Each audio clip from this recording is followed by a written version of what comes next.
Hi guys and girls, John Moore with you, and we're doing just a quick update, not specifically about this, but just an update in general.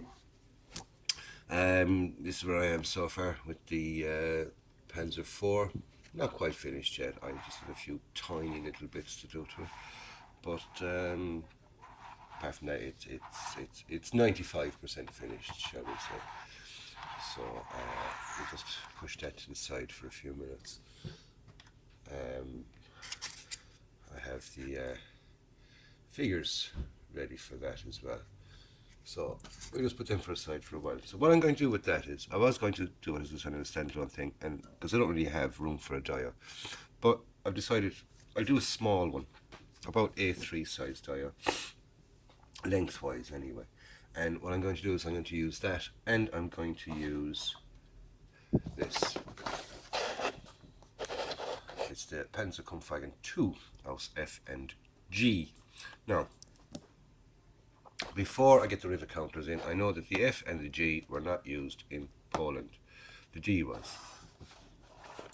There's very little to do to turn that into the D, so it's a bit of hacking involved.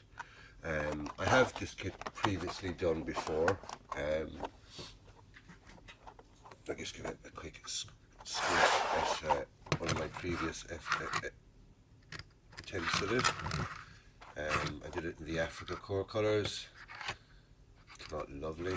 If you remember, I was in with the dia with the figures, which is one of the dias that I've broken down really. I just didn't have room, so to keep standalone figures, I've just used that shelf, and now I have the a line of tanks. I have about 6 or 7 tanks in it, rather than say just the 2 dias. So this is the one I'm going to use for it. Do kind of a quick unboxing of this. When you get 2 rubber tracks, you get the upper, the lower, you get one bag with all the bits, you get an instruction sheet, a decal, a classification thing, and another instruction leaflet, all in Japanese. Very handy all together in Japanese. Right, let's just have a quick look at the screws. Like I said, I'm not going to do this in the Africa Corps one, so therefore I figures there that I won't be using, so they'll have to go into the spare figure box.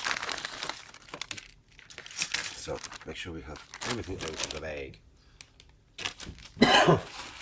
and dispose of carefully so we don't do anything to a small child or anything like that. Right, we've got the decals, and so far I don't think any of them will do me either.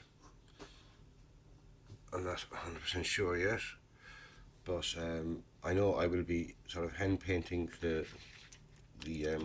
white cross on it. There's some of the figures I will not be using. They're actually quite nice figures. They're not the worst at all. I got them to assemble quite nicely. There's the turret. I won't be using the turret basket. Didn't have the turret basket on it. Everything else, it's a very simple, straightforward assembly. There's more parts for the main 4 stands, rifles, helmets, 2 pith helmets, and 2 MP40s. So they're quite nice actually. And KAR 98, MG 34. So it's got some nice little bits and pieces in there. Oops a daisy. And finally, the wheels, the sprockets. There isn't that much of it. Like you'd build it in an afternoon.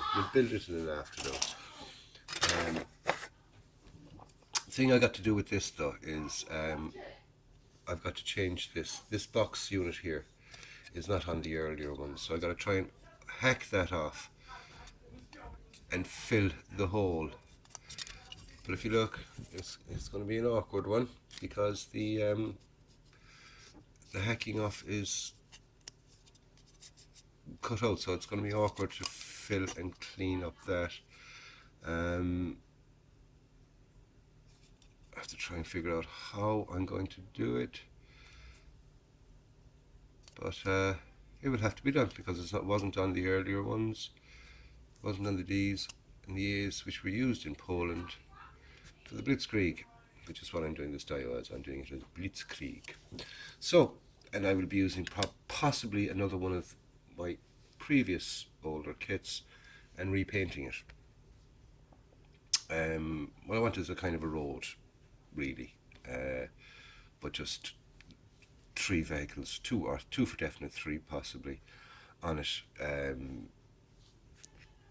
with the 1939 stylies on them. So we got our polycaps and our rubber tracks. Like I said, there's nothing to this kit. You build it in an afternoon. It's so simple. I won't build it in an afternoon because I'm going to do all my fiddling and bits and pieces with it, as you know yourself. Filling holes, filling gaps like that, things like that. I'm doing it because I enjoy doing it. I know that from this one, if you excuse me from reaching up again, I didn't fill any of the holes in this one. You can't see, so you know, it's a case of why am I even bothering this time? It's just practice. It's good practice.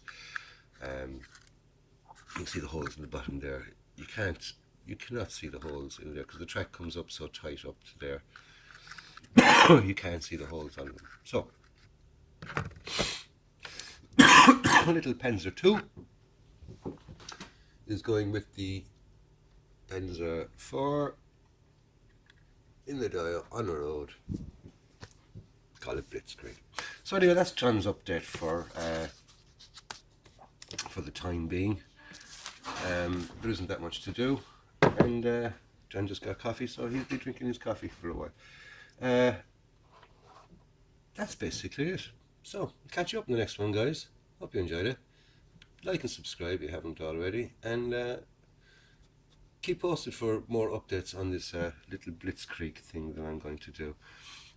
Like I said, I'm going to hack into this, get out the Dremel and things, and just start having fun. Not that it's going to be that much fun. I'm going to try and fill here as well. So, bit of hacking and things to get done. Like I said, the instructions for that. 5 steps. There's nothing to this kit whatsoever. I think nearly everybody's done it at this stage. Anyway, so that's me, John Moore, signing off. Be nice to each other, keep modelling, and just build something. Catch you later, lads.